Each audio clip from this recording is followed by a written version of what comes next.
Protagonis kita, bersama keluarganya yang tidak bersalah, hampir saja dibantai dan dikubur hidup-hidup oleh seorang bos preman kejam. Sejak saat itu, hanya ada satu hal di otaknya, balas dendam dengan cara yang paling menyakitkan. Tapi, bagaimana caranya seorang rakyat jelata yang dianggap remeh bisa melawan penguasa dunia hitam? Shen Lang melakukan langkah yang paling mustahil. Dia berhasil menikahi putri bangsawan terkuat di kota, sang jenderal perang Jin Mulan. Di hari pernikahannya, saat semua musuhnya datang untuk menertawakannya, dia mengubah pesta itu menjadi panggung pembuktian. Tapi lucunya, di malam pertamanya sebagai menantu terhormat, kemenangan terbesarnya itu justru disambut dengan situasi paling absurd. Istrinya yang perkasa bukannya berbagi ranjang, malah menawarinya seorang pelayan pribadi sebagai hadiah pernikahan, karena pernikahan mereka hanyalah sebatas status. Penampilan adalah segalanya. Kalau kamu jelek dan gak punya duit, boro-boro mau punya pasangan, hak buat berkembang biak aja kayaknya gak dikasih. Tapi kalau jeleknya udah kebangetan, mau sekaya apapun juga, cewek-cewek bakal ogah ngelirik.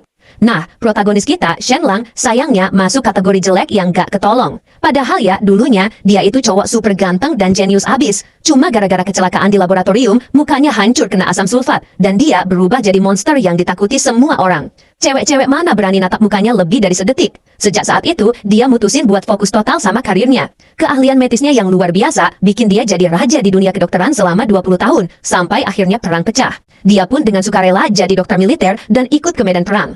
Tapi suatu hari, sebuah misil meluncur lurus ke arah camp militernya. Ngelihat rekan-rekannya panik lari kocar-kacir, hati Shen Lang justru tenang banget. Akhirnya, bebas juga pikirnya. Akhirnya, hidup yang menyedihkan ini bisa berakhir. Ya Tuhan, kalau ada kehidupan selanjutnya, aku bersumpah pengen ngejalanin hidup yang paling santai dan bebas. Seiring dengan suara ledakan dahsyat, Shen Lang pun kehilangan kesadarannya.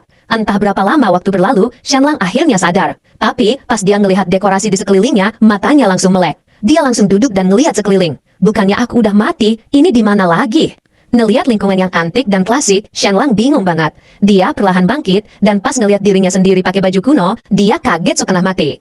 Jangan-jangan aku pindah dimensi nih. Nahan rasa senangnya, Shen Lang cepat-cepat lari ke cermin di dekatnya. Pas ngelihat pantulan wajahnya, dia terpana. Sedetik kemudian, senyum puas terukir di bibirnya. Aku, Shen Lang, gak cuma hidup lagi, tapi juga dapat muka ganteng yang bisa bikin semua cewek lepek-lepek. Kayaknya Tuhan baik juga sama aku. Tapi pas lagi seneng-senengnya, kepala Shen Lang tiba-tiba sakit banget kayak mau pecah. Kepingan memori pemilik tubuh ini langsung membanjiri otaknya. Ternyata, ini adalah dunia yang benar-benar asing baginya. Tempat dia berada sekarang adalah kota Xuanwu di provinsi Tianan, kerajaan Yue. Dan pemilik asli tubuh ini, selain mukanya mirip, namanya juga sama-sama Shen Lang. Bedanya cuma satu, si pemilik asli ini bego banget. Udah belajar 10 tahun, tapi baca 1000 kata aja nggak bisa. Nggak cuma itu, dia juga bucin kelas kakap. Sejak ketemu sama nona muda keluarga Su 2 tahun lalu,